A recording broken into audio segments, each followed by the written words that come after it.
Let me begin by expressing my very sincere appreciation to President Yoweri Museveni and the government of Uganda, who saw it fit to propose Olara Otunnu as a candidate for the position of the UN Secretary General.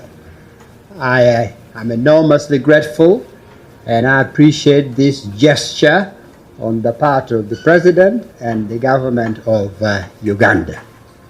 I want to express I'm very touched by the sentiments which are aboard of the people of Uganda. Because if today Olara Otunnu is standing here as a candidate for the UN Secretary Generalship, it is because of Ugandans and Uganda.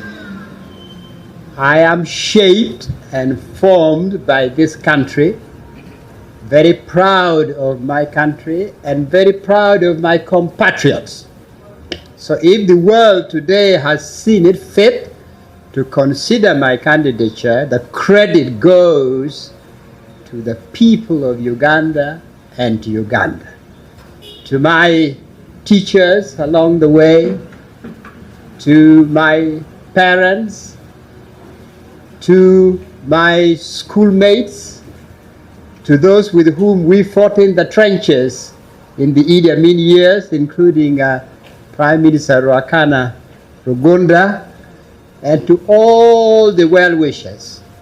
I also hope that my being considered for this position sends a signal, a message to the little boys and girls all over this country, wherever they might be, in schools, in rural areas and towns, that if one of us, a son of the soil, somebody born, formed and shaped here, can be considered for this position, then they can hope and aspire themselves to great and greater things.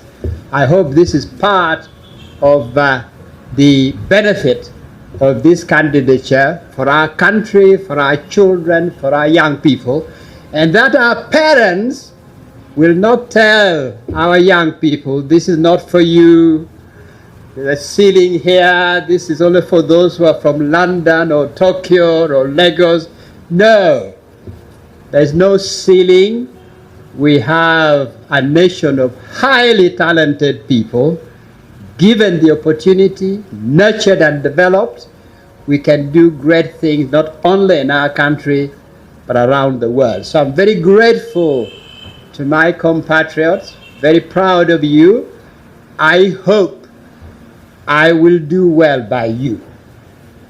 I want to say a word about the person who is going to be leading our charge, who is going to be the leader of our lobbying team, which is Prime Minister, Right Honorable Dr. Rwakana Rugunda.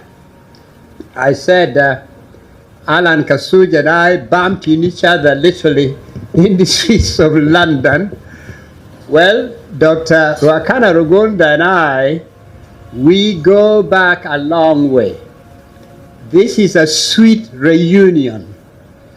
We cut our teeth in the common struggle against the Idi Amin regime when he was the president of NUSU, National Union of Students of Uganda, very important, powerful body in the country at the time. And when I then also became the president of the Makerere Students Guild. We have remained close over the years. Even if our political paths may have diverged, our souls have remained the same. And so this project, which has come together as a project of Uganda, a national project that brings us together, regardless of our views, regardless of our divergences, regardless of our arguments and disputations, I'm very happy that we are working on this together. He's my twin brother. He is Opio. I am Ochen. So I'm very happy that we are in this project together. Now, first, let me say, just in terms of explaining things, why is our team still in Kampala when the process of selecting the Secretary General has already started? The reason is that there are 3 countries, Uganda, South Sudan, and DRC, who are on the ban list, Ebola ban list for the US. People from the 3 countries cannot enter the US in a normal, routine way. So we've had to cool our heels here, discussing with Washington and petitioning for a waiver to make it possible for us to leave Kampala and go to the US. I think we are very close to getting a positive answer, and I want to thank the government of the United States for really bending over backwards to be very helpful to all of us, to Ambassador Adonia Yebare, to Prime Minister Ruakana Rugunda, myself, and others who are going to be in the delegation.